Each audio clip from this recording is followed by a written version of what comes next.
Welcome to the Unlicensed Therapist, the podcast that uses the word unlicensed as a moniker of strength and power and not as an obstacle that has to be overcome.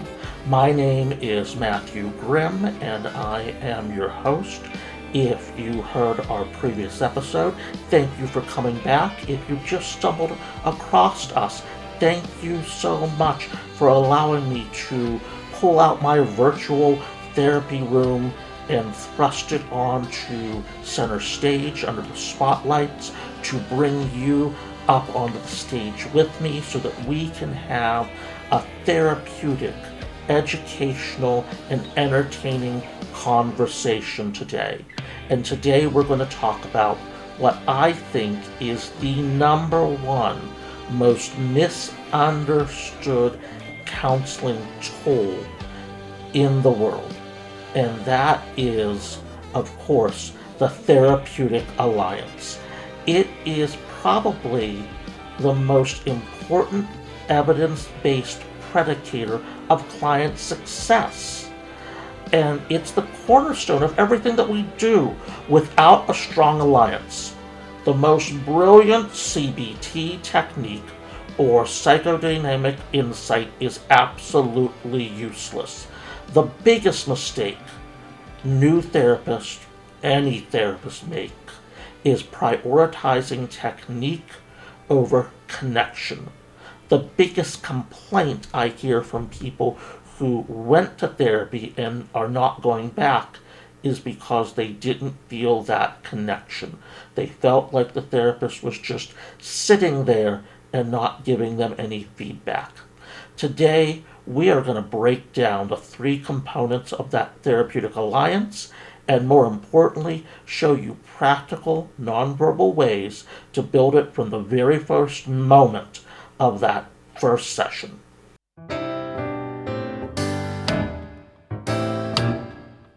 The Therapeutic Alliance isn't a fluffy concept.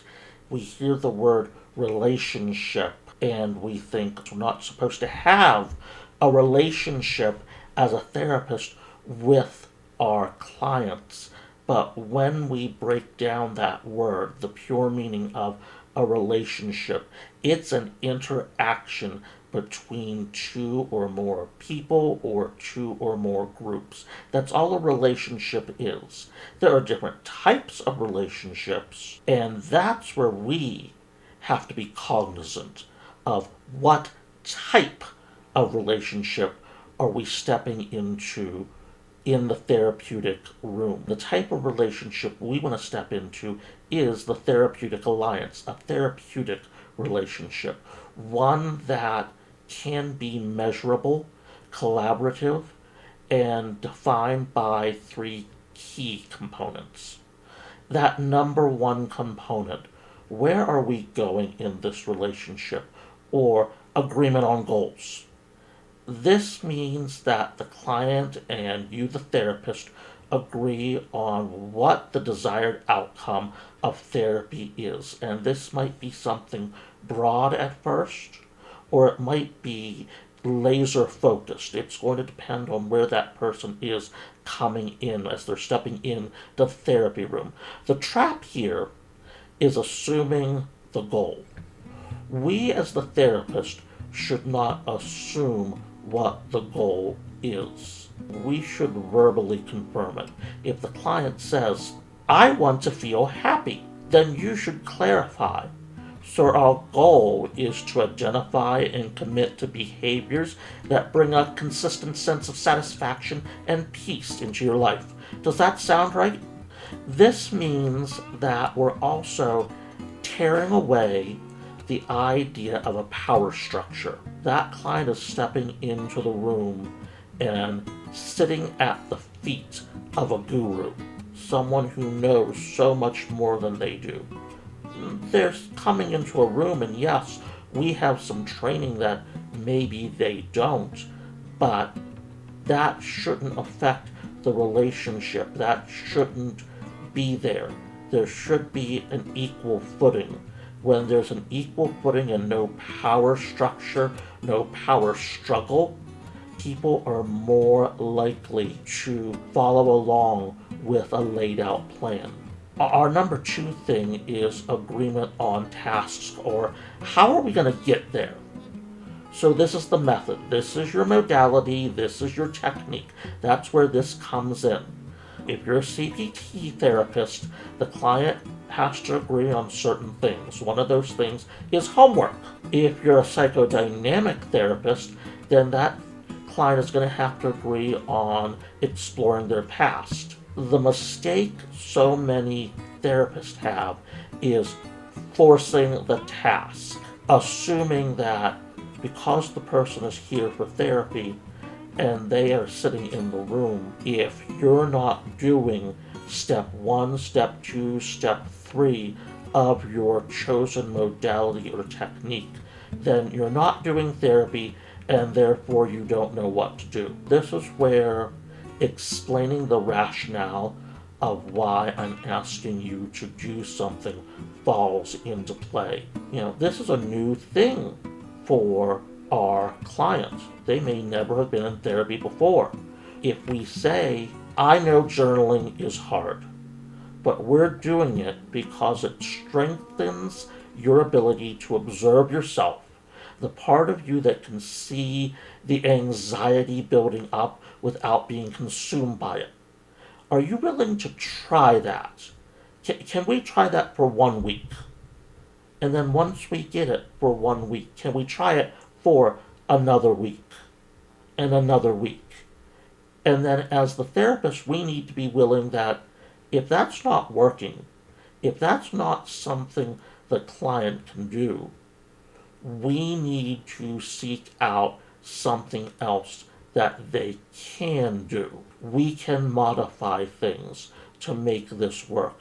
That's part of a relationship if you think about it. If I'm in a platonic relationship, and right now we've talked about the agreement on goals and the agreement on tasks. The agreement on the goal in a platonic relationship may be saying, hey, I'm really bored. It would be great to get out of the house. And that platonic friend agreeing that, yes, getting out of the house and doing something would be really great. So then you come to the agreement on the task. How are we going to get out of the house and do something? And it may be that you have a vehicle, so you say, I'll come pick you up. And that other person's like, that's great. There's a movie playing that I've been wanting to see. And you both decide, okay, we're going to go to the movies. So now you've agreed on the goal, agreed on the task, and how you're going to get there. So you can see that this just isn't therapeutic. This is relationships across the board. The third thing that we want to look at is the emotional bond, the foundation of trust. This is the mutual respect, the liking, and the trust of each other. It's built through your genuineness, your empathy, and your unconditional positive regard. This is what the human connection is about. It allows the client to tolerate the uncomfortable work. So by removing a power structure, by being non-judgmental, we're able to be genuine, empathetic, have that unconditional regard, so that we can have that connection with the client. Through that connection, they can tolerate the uncomfortable work. Now, what's really important to realize is that having that connection takes time. This is not, hey, we made the goal, now let's move on to the technique. Let's get to know each other. Let's sneak the technique in there little by little.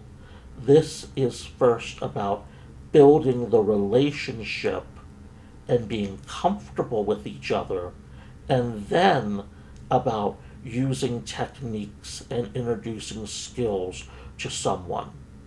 If there is no trust, if there is no empathy, if there is no genuineness, then it can't be faked. That connection cannot be faked. And it's the easiest thing to break, and it becomes our job to fix it. We're the ones that have to step in and repair the relationship when there's been a break. Relationships are something that we can be cognizant about, and we can, for lack of a better word, see how they're growing, how they're becoming stronger, or where they're not gelling together. There are other more clinical ways that we can go about measuring the strength of that therapeutic alliance. One way is using the clinical tool like the Working Alliance Inventory, or WAI. I'll leave a link for that in the notes. Let's move from theory to actual mechanics of building the bond, especially in the first few sessions when imposter syndrome is screaming at you. There are nonverbal alliance builders that we can use before we say a single word in that very first session. One of the big things that get talked about in classes, in academia, is how you're holding yourself, body language. It's so true. Our body language communicates so much more to other people than a single word that we pick. The tone of our voice communicates so much more than anything, any word that we pick. Those two things communicate much more. We can say the nicest, kindest, most caring things, but if we're using the wrong tone, if our body language is sending the wrong message, then that's what's going to get picked up on. The body language and the tone, not the words. Some of our choices are also important. If we come into a therapy room and we sit down and we're behind a big desk that's separating us from our client, that's sending a message of, I have power, you don't have power. You are going to do what I say because there's this big object between the two of us that I'm using to separate us and keep you away so that you can just do as I say, not as I do. If in a live session you don't have that desk, or that desk is off to the side, you can physically create a space that sends a message of collaboration rather than potential conflict. Keeping yourself as physically open as possible helps as well. I'm horrible at this. I am a big leg crosser and arm folder, so I constantly have to check those and make sure that if my arms are crossed or legs are crossed, that they don't stay that way very long, so that I'm not sending this message of being closed off physically, but instead keeping them uncrossed so it appears that I am open. Now, another way to show that I'm open and present in the moment is that simple head nod, those nonverbal things we do to let someone know that we're following along. That those small, gentle things that show you're tracking what's being said, you're hearing it, you're not judging it. And then there comes the pacing. We should match the client's tone and speed. If they're talking slowly and softly, we need to resist the urge to fill the silence with fast, anxious questions. Obviously, if we do that, that person could draw back into themselves. If we use that slow, soft talking back, that's going to give them a feeling of comfort, possibly safety, where they can continue to let the feelings out at their own pace. Even using that type of talking can help someone who is agitated and talking very quickly and maybe feeling a lot of anxiety slow down a step or two. What are some other verbal alliance builders that we can do. Validation. What I'm going to talk about with validation, I'm going to tell you from the perspective not as a counselor, but as someone with 25 years experience in the mental health field. The number one thing that people do not want is to be told how they feel or that you can fix them. They do want their feelings validated, and not always do they tell us what they feel. Someone who says, I feel sad, a great validation is, it makes complete sense that you feel sad after going through such a long illness. That's pure empathy and bond building. Someone who maybe doesn't give us that feeling, we might be able to say that you look or you sound a specific way. You look sad. You sound sad. Is that true? Giving permission to the client to correct you. Normalizing what they're going through combats the client's sense of shame. Saying something along the lines of, what you're describing, that constant worry, is actually a very common response to high stress. It's evidence that you're trying to cope. And then we come in with those very words, you're trying to cope, praise. We're providing positive praise to a client who maybe has not received enough or any for appropriate things that should be praised. We should feel like we're giving praise left and right at some times to a client because they need to feel when they're making a positive choice like there's a party being thrown. Then there are the processing comments, and this is the high-level alliance work. Things like, I notice you just told me that story while looking at the floor. It seems like this is very difficult for you to share, and I appreciate your willingness to do so. The alliance isn't static, as I said before, it breaks. And it's your job to repair it. Imagine a client who challenges you. You don't understand. You're just paid to listen. The worst thing in the world that you can come back with is, actually, I went to school for 6 years, so I do understand the theory. Number one, that's not what the client wanted to hear. Number two, all you're doing is creating a power struggle. And number three, the most important, the words, I understand.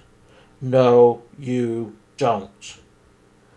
I can never understand what any of my listeners truly go through. I am not in your body. I have not gone through your life.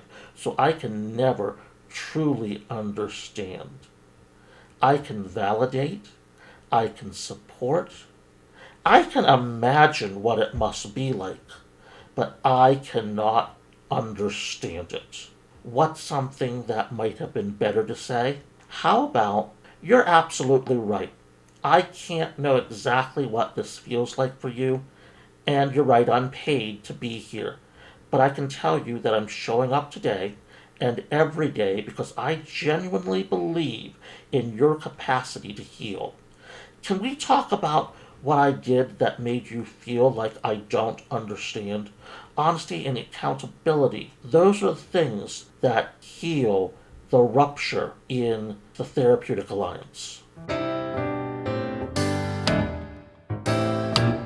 The alliance is not just clinical, it's ethical.